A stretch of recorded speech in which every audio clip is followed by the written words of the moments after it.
14 minutos. Saia do impedimento.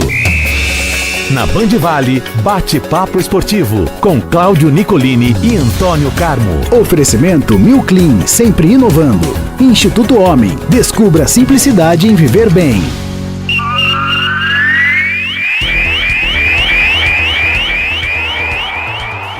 Muito bom dia, chegou o dia mais nobre, Antônio Carmo, da futebol, quarta-feira, durante a semana. Muito bom dia para todos os ouvintes daqui da Band Vale FM, 102,9, e claro, também no YouTube, né? Antônio Carmo, antes de falar sobre os jogos, né? Quarta-feira cheia de futebol, você gosta da quarta-feira, Antônio? Bom dia para você, Pedro Elias, aos amigos todos que estão nos acompanhando aqui no Bate-Papo Esportivo, ano 21. Seu som aí não está chegando muito bem para mim, não. Vamos ver se você consegue melhorar aí. Quarta-feira é o segundo dia mais importante do futebol na semana, não é, Pedro Elias? É o domingão, que hoje ele foi meio que dilapidado, é jogo sábado à tarde, sábado no começo da noite, sábado 9h30 da noite, mas ainda é o domingo. E a quarta-feira sempre tem grandes atrações e hoje não será diferente. Muito bom, Antônio Carmo. Vou tentar arrumar o som aqui então, mas se você estiver conseguindo ouvir um pouquinho, já vou passar a bola para você para falar sobre o São José Esporte Clube, né? Rodada importantíssima de Série A2 para a Águia do Vale. Hoje, o Martins Pereira vai contar com boa parte da torcida. O jogo diante da Ferroviária, né? Ferroviária G4. O São José também no quarto lugar, quarta colocação. O que esperar desse jogo, senhor Antônio Carmo? O São José é um dado interessante aqui, Pedro Elias, que eu acho válido ressaltar. O Jorge Castilho, se fosse um campeonato à parte, o Jorge Castilho hoje seria líder do campeonato, né? Só o Jorge Castilho. E mesmo que ele tivesse pego o São José com 0 pontos, ele fez 14. Com 14, hoje ele seria o 6º colocado. Então, veja você a importância do Jorge Castilho comandando o São José, que cresceu e melhorou muito sob o comando do novo treinador. São José, o 4º colocado, vem com uma sequência de bons resultados. Foram 3 vitórias seguidas, né? Contra o Taubaté no Clássico do Vale em Taubaté, depois a bela vitória sobre o 15 em Piracicaba e a difícil, mas não menos importante vitória conquistada sobre o Água Santa no último sábado. Então hoje o São José vai tentar a sua 4ª vitória seguida, sob o comando do Jorge Castilho, que está invicto. Com o Jorge Castilho são 5 jogos, 4 vitórias e 1 empate, e hoje o jogo contra a Ferroviária com uma importância tão grande como foram os outros aí. O São José, nas últimas rodadas, só tem pegado pedreira, pegou o Clássico do Vale fora de casa, pegou o 15 em Piracicaba e agora pegou a Água Santa, e agora pega a Ferroviária vice-líder. Se ganhar hoje, Pedro Elias, vai a 20 pontos, e com 20 pontos o São José garante a sua classificação para a próxima fase do campeonato, faltando 4 rodadas. Quem diria, né? E quando o Jorge Castilho chegou, o time deixado pelo Marcelo Marelli, com 5 jogos, 1 vitória apenas no campeonato, 4 pontos, um time que ia muito mal, que esse mesmo time, salvo 2 contratações que foram feitas, né, as chegadas do zagueiro Euler, do meia, o Alan Stence, o time estaria nessa situação privilegiada hoje, brigando pela classificação. Não está garantida a classificação ainda não, mas o time está na briga aí por essa vaga. O jogo hoje é muito difícil, como tem sido todos aí. Ferroviária com 20 pontos já está classificada, vem para buscar aí pelo menos um empate, para ficar com uma situação mais tranquila dentro do campeonato. Você falou de torcida, jogo hoje 8 da noite no Martins Pereira. Claro que o torcedor da Águia está mais do que convidado para prestigiar o time, que precisa dessa vitória aí para dar esse salto gigantesco e definir a sua classificação. Vamos ver o que o Jorge Castilho põe em campo, se ele faz mudanças táticas de jogadores, o que ele vai reservar para hoje à noite nesse jogo, que parece ser um jogo bem interessante mesmo, viu, Pedro Elias? Boa, Antônio Carmo. Olha, gostaria de saber uma opinião sua após essas vitórias aí com o Jorge Castilho, vitórias importantes, né, fora de casa, em Clássico do Vale, vitória contra o Água Santa, que era o vice-líder, né, quando o São José venceu. Dá para já colocar o São José entre os favoritos ao acesso, ou está muito cedo, ou o São José já se coloca cedo, nesse né? patamar? Não, eu acho cedo porque hoje você pega aí, eu acho que pelo futebol apresentado, pelos números, Pedro Elias, você coloca o Ituano nessa situação, favorito, né? O líder do campeonato, invicto, 7 vitórias e 3 empates, não perdeu ainda, né? Então nós temos o Ituano, que é um time que está sobrando na tabela de classificação, mas com a bola rolando também, não está assim mostrando um futebol tão superior, tão extraordinário em relação aos adversários. Então, em relação ao São José especificamente, não dá não, viu, Pedro, para colocar o São José, mesmo garantindo classificação hoje, porque é bom lembrar, Pedro Elias, esse ano, o torcedor que está mais desatento aí, esse ano não é mata-mata na segunda fase, não é o primeiro contra o oitavo, como foi o ano passado, o ano retrasado, serão 2 quadrangulares. Então, aí você vai ter mais 6 jogos. E aí, com 6 jogos, ou o time pode dar um salto, ou pode cair de produção. Não dá não para pensar num São José favorito para o acesso, ainda não. Tem muita gente aí para brigar por essas 2 vagas ao final do campeonato, programado só para o dia 13 de maio. Às vezes para o torcedor mais pessimista, né, fala, ou melhor, otimista talvez, fala, pô, nas últimas temporadas chegava no mata-mata e não conseguia vencer. Agora não é mata-mata a segunda fase, né? Quem seja melhor para o São José, parece que o time do mata-mata muda, né, o pensamento, não sei o que acontece. Mas, quem sabe esse ano o time melhore na fase de grupos, né? Na segunda fase, consiga a classificação, né, Antônio Carlos? Vamos ver, né? Vamos torcer para isso. Agora, o Carlos, você quer falar mais alguma coisa do São José? É isso mesmo? Não, São José é só isso mesmo, mas eu acho que essa nova fórmula do campeonato, ela é mais interessante, ela é até mais justa, ela dá ao time realmente condição de pode tropeçar nas 2 primeiras rodadas, fosse no mata-mata, estava eliminado. Num quadrangular, ele pode perder os 2 primeiros jogos e depois ganhar 3, empatar 1 e se classificar ainda em segundo lugar e ir para a semifinal. Acho uma fórmula mais interessante. E já foi assim há muito tempo atrás, né, Antônio Carlos? Lá em 2011, né, 2012, era assim, e o São José sofreu, inclusive, com esse sistema, né? Sofreu. O São José, seja mata-mata ou seja quadrangular, quando ele chega na hora da onça beber água, já acabou a água, a onça fica sem água. 2007 era para subir, era um empate contra o Guarani em Campinas, o último jogo do quadrangular, perdeu. 2011 fez a primeira fase espetacular, aí caiu diante do Rio Preto, do 15 de Piracicaba, foi assim. E no mata-mata também, nos 2 últimos anos, né, ano passado caiu diante do Taubaté e no ano retrasado diante do Velo Clube. Beleza, Antônio Carmo, agora mudando, né, de time, bora pro rival do São José, o Esporte Clube Taubaté também joga nessa quarta-feira, também joga em casa ali no Joaquinzão, e também às 8 da noite diante do Santo André. Antônio Carmo, o Santo André na 7ª colocação, né, conseguiu entrar no G8, e o Taubaté 1 ponto acima da zona do rebaixamento. É aquele jogo possível de vencer, não tem como pensar em outro resultado além da vitória? É possível e necessário, né? Ganhar o jogo hoje, não tem jeito. O Taubaté desperdiçou 2 pontos, né, terríveis, que vão fazer falta aí nessa reta final no último sábado, quando empatou lá com o Monte Azul. Hoje precisa ganhar. O Santo André está numa situação melhor, 7º colocado, conforme você salientou aí, 13 pontos. Faz uma campanha boa, não entrou no campeonato assim, eu entendo, viu, Pedro, como um dos favoritos não, mas o time do Maurício Copertino está bem, está chegando aí para ficar entre os classificados, e hoje é jogo que eu não tenho dúvida que o Santo André fala, olha, se a gente empatar com o Taubaté tá bom, o Taubaté também vem pro desespero, precisa ganhar de qualquer jeito, e se o Santo André empata, soma mais 1 pontinho. Agora, olhando pelo lado do Taubaté, não tem outro caminho, que o técnico Fael Júnior tem que arrumar o time, provavelmente vai manter aí os 3 atacantes que ele colocou e deram certo, né? O time progrediu, o Taubaté fez 5 gols nos últimos 2 jogos, com Maranhão, Romarinho e Macário, e com Yamada, e com o Bernardo Rosa, deixando apenas um volante, o Wesley Fraga, está mais ofensivo o Taubaté, porque precisa ganhar o jogo.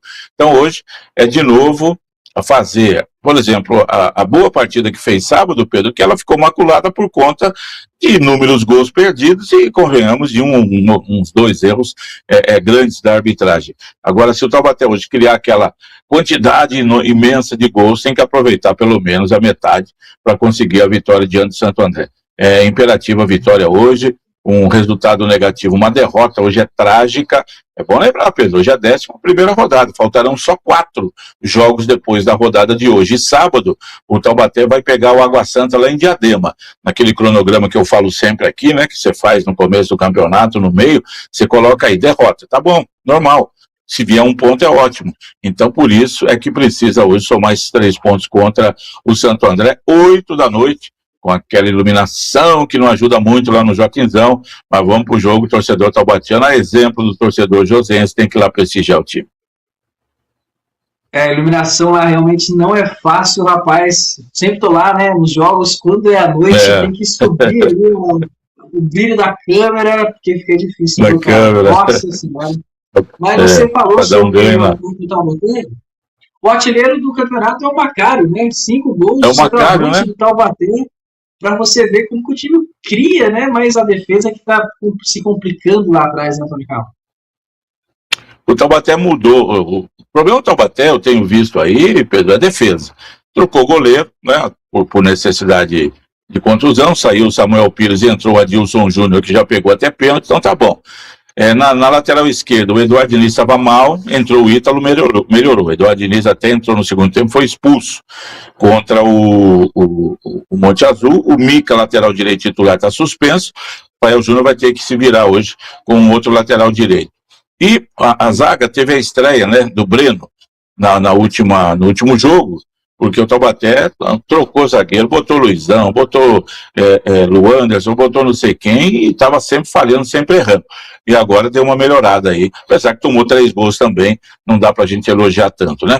E aí tem que melhorar. Contratou um lateral direito, acho que é Igor, que chega aí, rodado também, e já pode estrear hoje. O rapaz chega já podendo estrear hoje no time taubatiano. Me desculpe se eu falei o nome errado.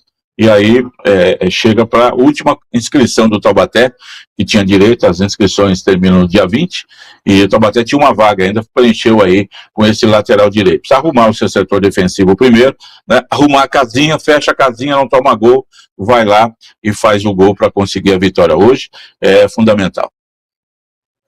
Corroborando o que você falou, né, a gente estava conversando ali com o pessoal do Taubaté na semana passada, e a ideia era trazer um meia, um atacante, mas talvez eles viram que o ataque deu uma ajeitada, ficou azeitado, falaram, bora olhar então a defesa, que talvez seja o grande problema, e trouxeram o Igor aí para a lateral direita, mudaram a rota, né? Mas só para finalizar sobre o Taubaté, como o destino é cruel às vezes no futebol, hoje quem estreia no Santo André, não sei se você chegou a ver, Antônio, o Carmo, é o meia Gutierrez, que loucura, né? Ele fez um gol histórico contra o São José, no ano passado, né? Virou meio que um ídolo, né?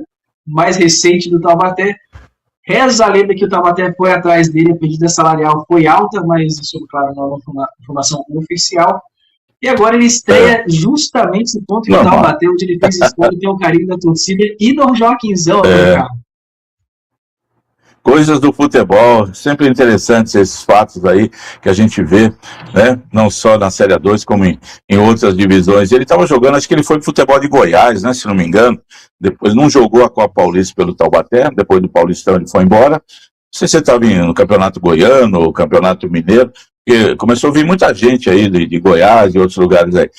O São José foi atrás dele, ele foi oferecido ao São José, ou o São José foi atrás dele, né? Para poder trazê-lo aí pro São José. Também não deu certo, acabaram não acertando, né? E o Gutierrez tem realmente essa marca aí do gol histórico feito contra o São José ano passado, lá no Joaquinzão, quando garantiu a classificação do Taubaté para a semifinal. Nós falamos de Igor, vamos arrumar aqui, o Chico de Paula me manda aqui a informação correta. É Iago Rocha, o nome do lateral direito, que chega de 31 anos para reforçar o Taubaté. Obrigado ao Chico de Paula, esse decano da reportagem de Pindamonhangaba. Obrigado pelo Chico. A gente estava com o nome, eu não tinha captado bem, era Igor, não, é Iago. Então, já vai chegar e vai jogar, viu, Pedro? Porque, né, o lateral direito está suspenso, não sei o quê, então vamos botar logo o Iago, já chega, né, conhecendo tudo sobre o Taubaté, estreando nesse jogo muito importante contra o Santo André. Muito obrigado ao Chico, então. Iago, lateral direito do Taubaté, já vai chegar e vai jogar, e realmente eu estava sendo muito bem informado. O Gutierrez estava no Centro-Oeste FC, ali de Goiás. Estava disputando o Goianão, né? Jogou, inclusive, contra o Novo, mas só fez um gol lá, 19 jogos, um gol. Não foi uma passagem Convenhamos, viu, Pedro? assim. Convenhamos, o Gutierrez é um jogador absolutamente comum. É um jogador que você colocar nota 6 para ele, você está, né, sendo bem benevolente. Mas tem a marca do gol, né? A marca daquilo do gol, da decisão do Clássico do Vale, da classificação taubatiana. Aí o carinho do torcedor taubatiano eleva essa nota dele de 6 para 8,5. É um jogador muito comum, né? Nada de extraordinário, não. Não sei se vai resolver a vida do Santo André, que está melhor do que o Taubaté. Vamos ver como é que vai ser o desenvolvimento dele lá. Tomara que hoje não vá bem, né? Deixa para melhorar a participação dele no Santo André a partir da outra rodada. Talvez estava no lugar certo, na hora certa, embalado pela boa fase do time também, do Alberto Félix no ano passado. Mas é isso aí. Toda a sorte no mundo para o Gutierrez, mas na próxima rodada, né? Não nessa, por favor. É verdade. O Taubaté precisa dessa vitória hoje, né? Antônio Carmo, hoje também, na verdade ontem, né, começou o maior campeonato, digamos assim, de clubes, o mais democrático do Brasil, que foi a Copa do Brasil, né, Antônio Carmo? E a gente, nessa primeira fase, né, os primeiros jogos, tem muito time diferente, né? Muito time, nossa, que a gente nunca viu, talvez, na vida, mas eu acho que essa é a graça da Copa do Brasil, né? Essa democracia, pluralidade de clubes, né? Eu acho interessante isso. Só um detalhezinho da Série 2, me permita, Pedro, antes de falarmos da Copa do Brasil, dos jogos marcados para hoje, né? Programados para hoje. O São Bento, estava olhando aqui, pode até talvez cair hoje, né? Porque ele vai pegar o Votuporanguense fora de casa. Perdendo, se mantém com 1 ponto e faltarão apenas 4 jogos. 4 jogos são no máximo 12, com 13 o time cai. E se o Grêmio Prudente ganhar o jogo dele hoje, Taubaté ganhar, Monte Azul ganhar, acabou. Mas então hoje é uma rodada que matematicamente não, mas pode, já virtualmente São Bento caiu, aí hoje pode já começar a pregar todos os pregos lá do rebaixamento. Rodada com jogos muito importantes aí para times que precisam da recuperação também, o pessoal que está lá embaixo. Você falou da Copa do Brasil, ontem nós tivemos a abertura da temporada 2026, um jogo no Rio de Janeiro entre o Sampaio Correia, que não é a Bolívia querida do Maranhão, obviamente é do Rio de Janeiro. Esses dias aí tomou de 7-1 do Flamengo, né? Ressuscitou o Flamengo no Campeonato do Rio. O Sampaio Corrêa recebeu o Desportivo Ferroviário, tradicional time capixaba, empatou 1-1, perdeu nos pênaltis, a Desportiva Brasil segue adiante. Mas hoje, meu amigo, tem o Porto lá na Bahia pegando o Serra Branca, tem o Maguari do Ceará pegando o Laguna do Rio Grande do Norte, tem o Betim jogando em Minas Gerais contra o Piauí, tem o Gama, aquele que criou um forfé danado, lembra em 2000, caso Gama, 99, queria ser rebaixado e não foi, para salvar o Botafogo, naquele jogo contra o São Paulo, que o São Paulo ganhou do Botafogo de 6-1, e o Sandro Hiroshi tinha feito 3 gols, mas o Sandro Hiroshi jogava com a identidade de 10 anos mais novo, estava tudo errado, aí pegaram, deram os pontos pro Botafogo, tudo errado naquele lá, o Gama é que acabou caindo, não, eu não caio não, não tem nada a ver com isso. Entrou na justiça por isso, em 2000 não teve o Campeonato Brasileiro, teve a Copa João Avelange, né, que terminou com o Vasco e São Caetano, derrubando alambrado lá em São Januário e tudo mais, e o jogo teve que ficar pro ano seguinte. O Gama tem essa história, joga hoje com o Monte Roraima, o Santa Catarina, é um time que vem fazendo uma boa história, time jovem lá em Santa Catarina, pega o IAP, que acho que é do Ceará, o Galvez vai jogar contra o Gaporé, o Ji-Paraná pega o Pantanal, o Ivinhema do Mato Grosso pega o Independente do Amapá. Olha, tem muita coisa interessante. Copa do Brasil é legal, e eu acho que tem que dar essa chance mesmo, viu, Pedro? Porque, afinal de contas, como é que esses times vão chegar num campeonato brasileiro? Não vão. Então, até na Copa do Brasil, CBF tem dinheiro, pode pagar aí para os clubes, quem passa de fase, né, como foi o caso da Desportiva ontem, já leva um bom dinheiro, quem ficou fora, pelo menos participou e também pega uma boa verba de premiação, e aí essa primeira fase da Copa do Brasil aí, para o pessoal se divertir. Quem sabe, né, ano que vem, São José ou Taubaté estejam presentes na Copa do Brasil, né, se disputar a Copa Paulista nesse ano, pode ter uma chance de jogar a Copa do Brasil no próximo ano, né, para o nosso ouvinte, né, da nossa audiência, que não sabe quem ganha a Copa Paulista, escolhe, né, se joga a Série D ou a Copa do Brasil. Acho que o São José escolheria a Série D, né, como já fez em outra vez, mas o Taubaté talvez escolheria a Copa do Brasil, né, pela urgência financeira do clube, né, Antônio? É por isso que eu falo sempre aqui, citando aí São José e Taubaté, Pedro Elias, devem buscar logo o cenário nacional, né? Por exemplo, amanhã jogará o Velo Clube, tomou de 6 do Santo Domingo, foi rebaixado, amanhã ele joga contra o Vasco da Gama do Acre, Copa do Brasil. Ele entrou na Copa do Brasil por conta desse aumento de clubes e dele estar na Série 1 do Paulista no ano passado, quando foi redefinida essa Copa do Brasil. Então o Velo Clube vai jogar a Série D do Brasileiro esse ano. Então ele jogou Série 1 do Paulista, vai jogar a Copa do Brasil e Série D do Brasileiro. Se ele não fosse como o Primavera também, Primavera de Indaiatuba, jogou o Paulistão pela primeira vez na história, está mantido lá e garantiu vaga para a Série D do Campeonato Brasileiro do ano que vem. E vai jogar a Copa do Brasil, vai jogar o Copa do Brasileiro, né? Desse ano da Série D, acho que o Copa do Brasil também, conseguiu a vaga também. Então tem que fazer isso mesmo. Os times têm que ter esse calendário, não é só a Copa do Brasil.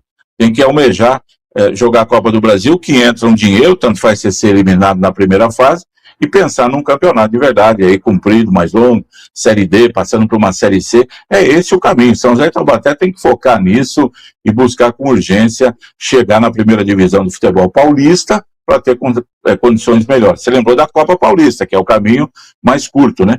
Esse ano, por exemplo, 15 de Piracicaba está na Série D do Brasileiro, porque ele foi campeão da Copa Paulista. E o Primavera, que foi vice, ele ficou com a Copa do Brasil. Exatamente, pelo burburinho, parece que São José e Taubaté estarão na Copa Paulista desse ano. São José é mais certeiro, o Taubaté, pelo que eu conversei com o pessoal lá, está se encaminhando para isso acontecer também. Então podemos ter de novo o clássico do Vale na Copa Paulista e tudo mais. Mas, claro, isso fica para o segundo semestre. Hoje, a menina nos olhos é a Série A2. E, claro, se o São José conseguiu acesso, consegue acesso não só para a Série 1, mas para tudo isso que você falou também. Então, olha a importância desse acesso, né, o Antônio Carlos do Paulistão.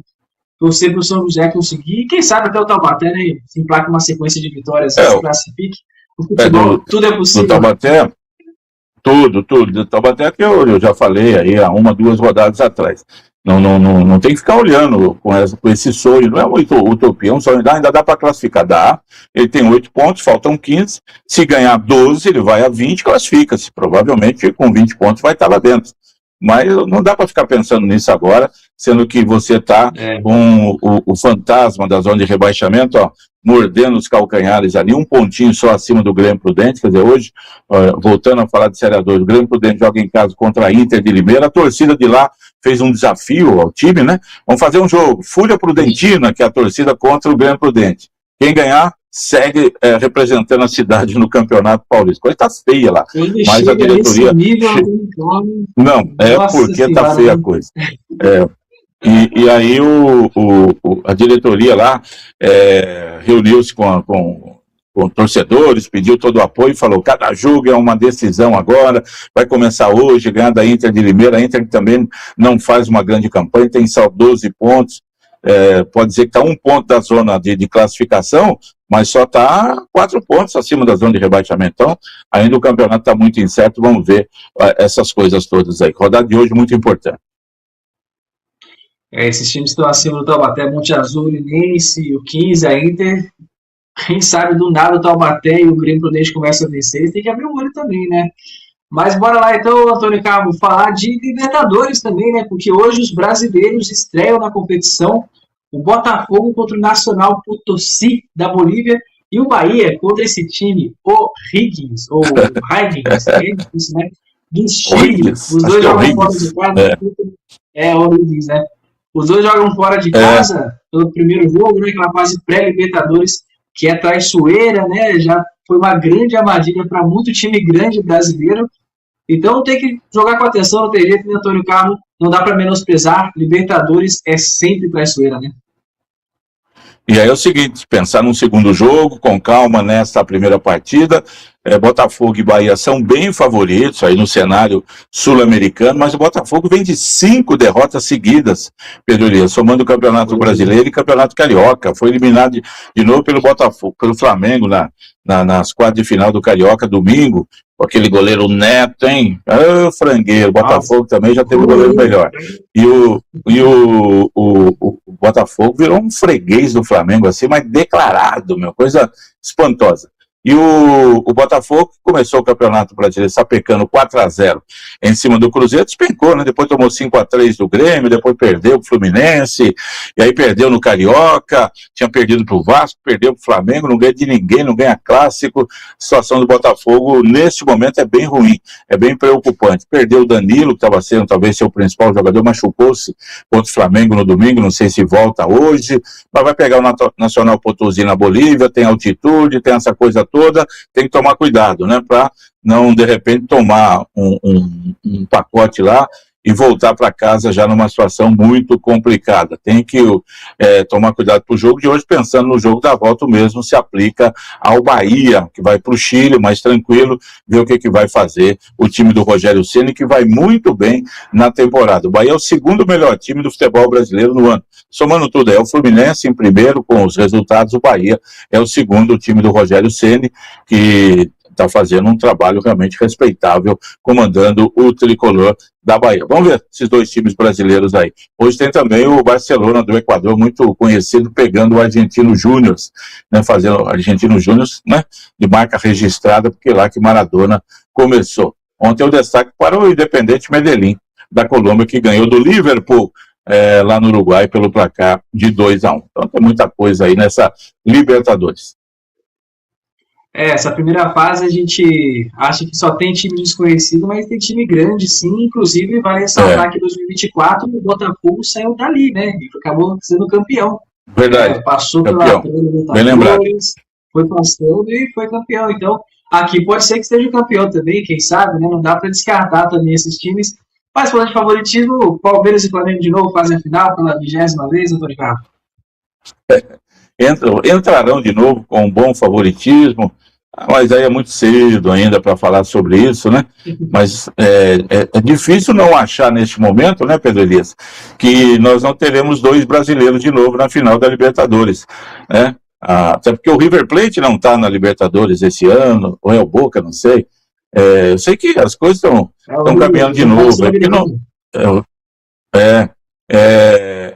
o nível aí dos outros países aí está muito abaixo, né, do futebol brasileiro. A Conmebol fica se coçando, mas não é possível todo ano 2 brasileiros fazendo a final. Times que se programam melhor, que se ajustam, né, que se equilibram aí, conseguem fazer um trabalho melhor. Não é por acaso não, viu, Pedro Elias? Não é, deu certo. É porque realmente estão trabalhando nisso. Vamos ver o que vai acontecer esse ano. Você lembrou bem sobre a Conmebol e tudo mais. Eu sei que você não é muito fã do VAR, Antônio Carlos, mas olha, se não fosse o VAR, eu acho que os brasileiros já teriam pedido alguma Libertadores, talvez ano passado, ano retrasado, porque a Conmebol tá maluca para dar esse título para qualquer outro país que não seja o Brasil.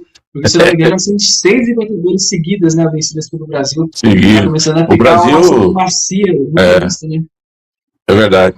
Passou um tempo aí que a Argentina, nossa, os times argentinos tinham 20 e tantos títulos, os brasileiros 13, 14. Hoje o Brasil acho que até já passou a Argentina, né? Nos últimos anos Flamengo, Botafogo, Fluminense, Palmeiras, só eles ganhando aí Libertadores e 2 brasileiros chegando em final, né? Por 3, 4, 5 anos aí, nesses últimos 6, 7 anos. Só teve aquela final Boca e River, que até a final acabou sendo lá em Madrid, era em 2 jogos ainda, aquela confusão toda, acho que foi 2018, né? De lá para cá, só brasileiro, de 2019 para cá, só brasileiro. Exatamente, Antônio Carlos, supremacia brasileira. Bom, para passar a régua, teve Champions também, né? Ontem a gente conversou sobre a Champions League. Olha, em vários jogos agitadíssimos, né, Antônio Carlos? O Galatasaray deu 5 na Juventus, né, rapaz? 5-2. O Gabriel Sara, aí, jogador de São Paulo, foi eleito o craque da partida. Muito torcedor xingava ele aqui, mas olha só, né? O Lopes tá jogando bem, viu? Nada melhor do que jogar no Galatasaray, né? Fez 1-0, tomou 2-1 e virou para 5-2. Surpresa. Esse foi o grande resultado surpreendente da rodada. O Real Madrid ganhou do Benfica 1-0 e a celeuma lá, né, do ato de racismo do jogador argentino que joga no Benfica contra o Vini Júnior, porque ele fez o gol. E gol, eu não gosto do Vini Júnior, você sabe disso, né? É um jogador muito comum. Mas ontem ele jogou bem e fez um gol espetacular. O gol dele ontem foi digno de nota, da esquerda para a direita, mas meteu uma bola em curva, jogou lá no ângulo, um gol sensacional. Aí depois foi lá dançar na bandeirinha de escanteio do Benfica. Bobagem isso, tem outros lugares para comemorar, não precisa ir lá. Aí cria confusão, aí tem ato racista contra ele, para o jogo, não sei o quê. O pessoal se posicionou ao lado dele. Porque os argentinos, ele mexe aí na Libertadores, né, o Pedro, não só argentino, não, nos outros países aí, o pessoal lá não tem essa, não se preocupa com isso, que igual no Brasil é racismo, lá não. Então eles partem para ofensa, mesmo o jogador até botou a camisa na boca, lá o argentino que joga no Benfica, não foi para falar parabéns, né? Parabéns, Vini Júnior, pelo grande gol que você fez, né? Foi logicamente para ofender o Vini Júnior. Lamentável que ainda... E sabe o que vai acontecer, né? Nada, absolutamente nada. Vem nota de repúdio do Real Madrid, da UEFA, não sei o quê, mas vai ficar, e vai continuar assim, não vai parar isso não. Olha, o Dortmund, como é que se esperar, fez 2-0 no Atalanta, e o PSG num jogo dramático, quem estava perdendo do Monaco 2-0, mudou lá, saiu o Dembélé machucado, o rapaz que entrou no lugar dele arrebentou, fez 2 gols, sofreu pênalti, e o PSG ganhou o jogo de virada por 3-2, mas suando frio lá, porque não foi fácil não. Hoje tem mais, né? Hoje tem mais 4 jogos aí, que fecham a rodada de ida aí, dessa fase da Champions League, que movimenta aí o futebol lá pela Europa. Lá não tem os jogos aqui? Tem aqui.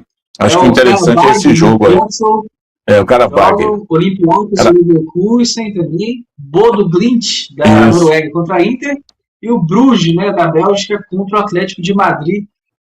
Jogos interessantes também. E depois amanhã, né, você volta para falar um pouco mais sobre isso com o Cláudio Nicolini. Agora sim, ele estará de volta. Curtiu bastante em São Luís do Paraitinga.